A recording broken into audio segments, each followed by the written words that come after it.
ever seen in the history of this industry. And so here, literally, all you have to do is you have to be teachable, you have to be willing to work, and you have to have big dreams. And if you're teachable, you're willing to work, and you have big dreams, then guess what? You can go to the very, very top of QuiAri. So just drop in the chat. If you're teachable, you're willing to work, and you have big dreams, and just drop a 1 for me so I know I'm talking to the right people. All right, I see Jennifer. Jennifer's the first one. Rob, Giovanni, awesome guys. Awesome. So, we talk about two main components, right, in this industry. And one is the why, and the other one is the how. And what I'll tell you is when the why is big and the why is strong, the how becomes very, very easy. A lot of people try and focus on the how. They focus on the work, the what do I do. But the most important thing in this industry, and I would say in life, is the how. Because think about it. If you really, really, really want something, don't you normally figure out a way to get it? Right? I would say most of you are saying yeah. And if you really, really, really want it, like if you want it, like if it's at the core of who you are, you figure it out. And I've seen so many people figure out so many things. So that is honestly the most important part about this business. So how do we solidify that? When we talk about if you have a why that makes you cry. When you hear a lot of people's testimonials, you'll hear some decisive moment in their life. Some call it the day that turned their life around. Some say the never again moment. Some say enough is enough. I've had it. Never again. One of my favorite stories is from a mentor of mine. His name's Jim Rohn, and I'll share a story of his with you. He'd been working hard for 6 years. He got out of school and he worked hard for 6 years, and he got a knock on the door. And he went and he looked, and it was a little girl, just picture a little sweet girl, 8, 9, 10 years old, coming to your house, and she was selling Girl Scout cookies. And Jim said she was incredible. She shared with him the different flavors and everything she had. She got him all excited about buying, and he wanted to buy, but then guess what? He didn't have, I think he said $2. He didn't have the $2 to buy the cookies. And he was so embarrassed and didn't have the heart to tell the little girl he didn't have the money. So he did the next best thing he could think of, and he lied to the little Girl Scout girl. He said, we've still got a lot of cookies from last time. And something happened in that guy that day when that girl walked away, and he said, I just lied to a Girl Scout. He said, how did I get here? Something's got to change. And here's what I'll tell you guys, and this will be an empowering moment for some of you. What I'll tell you is that majority of people, 90% of people blame everyone else for where they are now if you don't want to be there. And about 10% take responsibility. Well, let me tell you today that every decision that you've made in your life has brought you right to where you are today.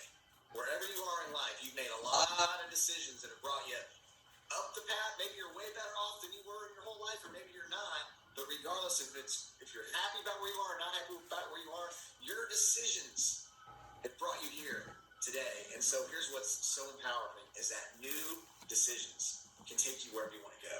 Some slight changes in your daily routine in the next couple years can take you to a whole different place just by making some slight corrections. Maybe it's been simple errors of judgment over time. Well, if you implement some just simple disciplines over time, over the next couple years, it will drastically change the trajectory of where your life is headed and change how you experience life in a major, major way. We have people already in this company that have this industry and this company have totally changed their lives, completely changed their lives. My story is that I was an Army officer, and I was in the military, and I remember my goal being 6 figures. I felt like I'd be the man if I could just provide for my family and give my family 6 figures, right? In 2012, I think it's the best I ever did with the military, and I made maybe $85,000 in the military. But that same year, some things happened that made me say never again. Some things happened that turned my life around. Some things happened where I said, this will not ever happen in my life again. And so if you're not there yet, man, that's the best day that you can have, is the day that turns your life around. So in the beginning of 2012, I would have said you had to I loved being in the Army. I was an Army officer. I would have said you had to drag me out of the Army kicking and screaming. Well, 3 things happened that year. The first thing was that I had a close friend that paid the ultimate price. He died at the end of June in 2012. And I knew I was going to be deployed at the end of the year. And this guy was like Captain America. I mean, this guy, everything he touched turned to gold. Everybody loved him. He was a West Point quarterback, football star, Chase Nitro Presnicki. Great guy, and he paid the ultimate price. And he was had the same job as me. We were field artillery officers, and I thought, oh my gosh, if it happened to him, it could happen to me. Up until that date, I thought I was bulletproof. You know, it's a silly way to think, right? That's just how I saw the world. But nothing bad would happen to me. I'm a good guy. I do good things. I said, Chase, he was great, and he still paid the ultimate price. So that happened.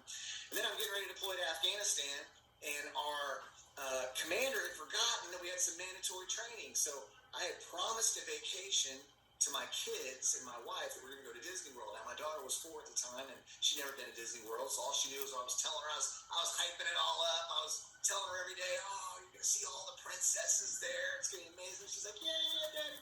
And about 10 days before we went, I had to tell her the bad news. It was going to be after I got back from deploying to Afghanistan, and she was so sad. Her big alligator tears. I had her sitting in the bathroom on the sink when I explained it to her, and she just didn't get it. All she knew was Daddy told her we were going to go, and now Daddy couldn't go. Man, talk about a hit me right there, right? And then I was in Afghanistan, and one day I'm in an airport, and I look on Facebook, because normally you don't have Wi-Fi there, but they had it in the airport. So I get on there, and I see my wife had made a post on Facebook saying, please pray for my family. I'm taking my youngest 2-year-old, I'm taking my 2-year-old son to the emergency room right now. He's got internal hemorrhaging. They've already had to start giving him a blood transfusion, and because he's been on breathing treatments, we're really scared about this emergency surgery he's going to have. And I'm thinking, what is happening at home? I need to go home right away. So I called the calls, and the Red Cross called and said, we need the service member home. I had all that already, documentation. I was like, send me home. And I'm in an airport. Let's change my flight. And I had to go the wrong way. And so that whole entire flight home, I said, never again. I will never again be in a situation. It took me about 3 days to get home instead of 1. I could have been home in 1 day. It took me 3. And I said, never will someone have that kind of control and power over me again. Now, when something like that happens in a person, right? When someone pokes the bear, someone pokes Mama Bear, what happens to Mama Bear? Mama Bear do whatever it takes. Mama Bear take care of them cubs. She doesn't care what she's got to do. She doesn't care how many people she's got to chase down and eat, whatever. She's going to take care of business. So when your why is strong, the how becomes very easy. See, if your why is big, you get up early. You stay up late. You don't worry about if someone tells you no. You don't worry about the little things that people worry about when they have a little why. See, if you have a little why, you can get knocked out of the game quick. And that's why, at least in America, over 80% of people never accomplish their New Year's resolutions because they just don't have enough reasons to. There's reasons and there's excuses. And if you want to get a goal done, then you got to make sure your why and your reasons are big. Because the bigger your why, the bigger your reasons, then the smaller your excuses. And then they just kind of fade away because you're focused there, right? You know what you need to do. They say some of the healthiest people in the world are the ones that survive their first heart attack. Now, why would that be? Because you have a why. Oh my gosh, I have a heart attack, and if things don't change, I'm going to have another heart attack, and the next one might just take me out. Right? So get very serious about what you want in this life and why you want it. And when you make that crystal clear and you see what you want and why you want it, then everything else just becomes very, very easy. So that's the best advice I can give you today. Now, the rest of the part is simple. It's having a good work ethic. It's putting in the time, and it's being teachable. Okay, so I'm going to do my best to give you some details here, but sometimes you got to go back and you got to hear it again, and you just got to implement it, right? So it's called plan, do, review. Have a plan, do your plan, review your plan, and then make your plan clearer and clearer and clearer. So I'm going to get in now into the slideshow, into the how. Okay, but figure out what your goals are. Figure out not just what your goals are, but why they're important to you. And if you figure out why they're important to you, then I promise you the rest of this stuff will happen very, very easily. You'll become the cream that rises to the top because you'll become very serious about your future and what you want in your future. Okay, so here we go. This is